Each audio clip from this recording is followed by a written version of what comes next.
Notre enquête maintenant a une question. Serons-nous un jour tous équipés de puces électroniques installées sous la peau? De nombreuses sociétés aujourd'hui, notamment aux États-Unis, développent déjà ces implants qui visent à faciliter notre vie quotidienne.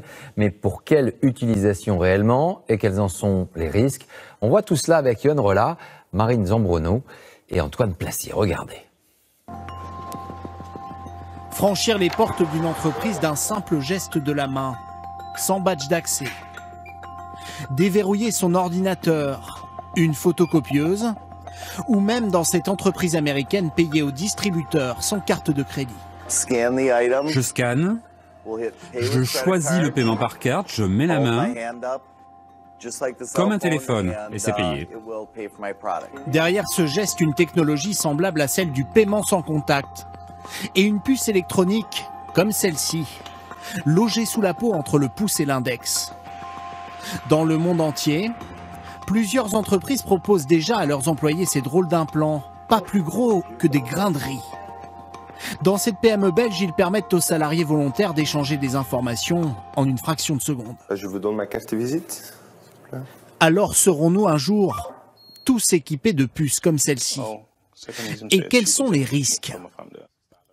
En France, ce tatoueur a déjà implanté plus d'une centaine de ces micropuces à l'aide de cette petite seringue stérile. Et donc quand on est ici, on va implanter à l'intérieur vraiment de la peau, sous la peau. Une fois qu'on sera là, on va décharger la puce justement pour qu'elle arrive à l'endroit qu'on a choisi. Dans la vie quotidienne, ça gênera pas, même sur des mouvements de pouce, même en fermant le poing, toute cette partie-là est vraiment très très stable et c'est assez petit de toute façon pour que ce soit pas gênant. Selon lui, aucun risque pour notre santé car ces puces n'émettent aucune onde. Mais comment fonctionne-t-elle? Cette jeune femme, implantée depuis 2 ans, a accepté de nous faire une petite démonstration. Sa puce peut mémoriser une centaine de caractères. Par exemple, bonjour France 2. Un message que son téléphone, ça a écrit sur la puce, peut ensuite reconnaître. Bonjour France 2. Ah, ça a marché. La satisfaction n'est pas toujours au rendez-vous, car même à quelques millimètres, mais pour l'instant, il ne lit rien du tout. La technologie n'est pas infaillible. La puce n'est pas toujours détectée.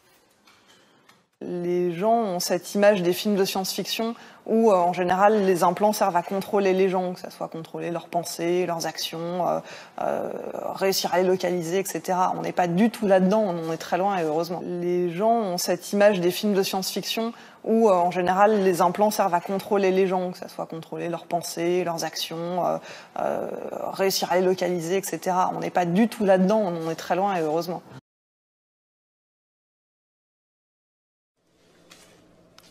Hundreds of people in the valley say they are hearing voices in their heads. And those voices are being transmitted by microwave or other methods. Well, several viewers asked us to investigate what they call electronic harassment. KMIR6's Angela Monroe joins us now with what she's discovered. Angela.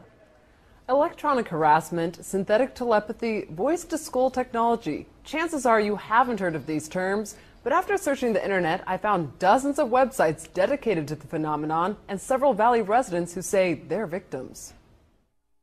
How much more can you invade me than to go into my brain? It sounds like somebody else is reading the book, only it's thoughts. We're not having a group hallucination. This is actually something that's happening. These men all live in the area, didn't know each other before the voices started, and say someone is playing mind games with them. Mostly it's a lot of derogatory comments about whatever you're thinking about. Kevin Bond says he used to have a normal life. I was living in the San Diego area, I was clerking for a federal judge, and I noticed that I was being followed by a whole bunch of people. According to the websites, what Bond is describing is called gang stalking. He moved to Palm Springs to escape. I started hearing, as you'll hear, hearing voices and what they'll call voice-to-skull or microwave hearing. Bob Stansfield says his experience was similar and started a decade ago. They were active in following me around here, and I started hearing the voices a little bit after the vehicular stalking. Randall Ringer says the voices started when he was undergoing chemotherapy. The first thing that was said was Randall Ringer. And I sat up straight and I went to into the bathroom, and I looked in the mirror. Looked myself in the eyes, and I said, did that really happen? Bond says he's found more than 300 victims locally and is tracking others across the state through billboards. In Johnson Valley, a Freedom House just opened to help people who believe they are being targeted. To many of you who find yourselves the object of covert harassment, that there is hope and that you are not alone, and that we are striving to find legislation and we're working towards freedom for all. Derek Robinson leads a national group called Freedom from Covert Harassment and Surveillance. He says he knows who's playing mind games. Rogue government officials that are sponsoring this, also corrupt business officials, and private citizens. And he also told us how. Most of it is delivered by microwave, and I believe it's satellite delivered. Bond says neurotransmitter chips that run off body electricity have been inserted into some people. And they assign cell phone numbers to them. The cell phone numbers are then run through a computer, and a computer translates your thoughts. This crime has been available to the military for 60 years.